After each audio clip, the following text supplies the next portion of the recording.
Voilà, donc là on se trouve sur une parcelle de blé en Champagne. Donc c'est semé début octobre. Donc on voit que le démarrage des cultures a été relativement correct. On retrouve des blés à 3 feuilles, bientôt débutalage. Donc ici, le fait de semer de bonne heure, ce qui a été fait en fait, c'est quelques pucerons notamment, désherbage également. Donc le désherbage en Champagne est relativement facile. Un petit coup d'ISO et puis une base Brennus par exemple et ça passera l'automne comme ça. Donc on est sorti d'une parcelle donc, qui a été semée tout début octobre et qui a été désherbée logiquement, qui a été traitée aussi au niveau insectes. Et là on se trouve dans une parcelle de blé à un stade beaucoup plus jeune, on est autour de 2 feuilles en moyenne, 3e feuille pointante pour les plus avancés. Un semis autour du 10-15 octobre, où là visiblement donc pas de désherbage pour le moment. À surveiller quand même malgré tout les pucerons, tant qu'on n'a pas de température froide pour arrêter les insectes, il peut y avoir des contaminations. Faites attention aussi même aux parcelles semées en gaucho. Le gaucho ça va tenir 60 jours. Donc 60 jours ça nous mène mi-novembre pour les premiers semis.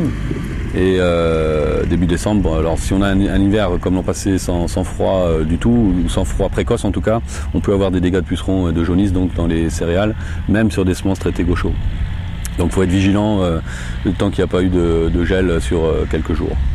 Voilà, au niveau des herbages, donc ces parcelles-là, a priori, ne seront pas désherbées à l'automne, ni pendant l'hiver, parce que le salissement est quand même beaucoup moins important, donc ça attendra la sortie hiver.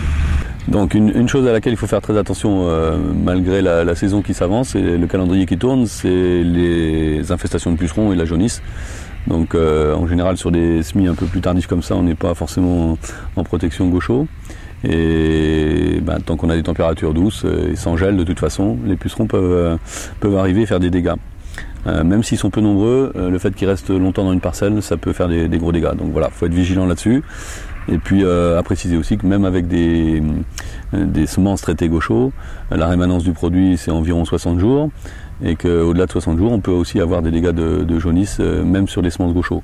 On a eu le cas l'an dernier, pas d'hiver, des pucerons qui arrivent et qui restent longtemps et qui font des dégâts malgré les semences traitées.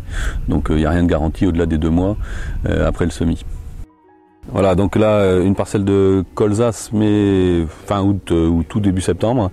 Mélange d'hybrides au semoir de précision, donc entre 30 et 35 grains au mètre carré. Le développement donc sur cette période de semis est très important, donc au niveau de la végétation foliaire, on a des colzas qui sont très développés. Ceci étant, donc, pour l'instant la montaison, l'élongation n'est pas démarrée dans ces plantes-là, et c'est une bonne chose.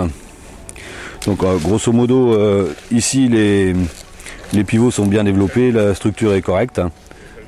Ça plonge comme il faut au niveau des racines. Au niveau des insectes, ça a été contrôlé, donc il n'y a pas de risque majeur. Par contre, là où ça n'a pas été fait, ou sur les colzas un peu plus petits, il est encore temps de surveiller notamment les charançons du bourgeon terminal qui peuvent, sur des petits colzas, faire des gros dégâts. Un gros colza comme ça, le charançon, même si il limite le développement de l'apex principal, il y a une compensation en général qui se fait relativement facilement. Donc globalement, ici on commence à avoir des petits bouts de feuilles violacées, qui dénotent notamment un tout début de fin d'azote. Donc dans ce cas-là, par exemple, c'est plutôt une bonne chose puisque le colza il est temps qu'il s'arrête pour éviter l'élongation et les risques de gel sortie hiver. Comme on a eu il y a 2 ans, avec un gel fin février. Il vaut mieux que les colzas s'arrêtent et manquent d'azote à cette époque-là, quand ils sont développés comme ça. Voilà, donc à surveiller quand même tant qu'il fait tous les insectes, notamment le charançon, donc c'est le plus important à cette période de l'année. La régulation, soit elle a été faite, soit on la fera sortie hiver, mais aujourd'hui la régulation c'est terminé pour les colzas de cette taille-là.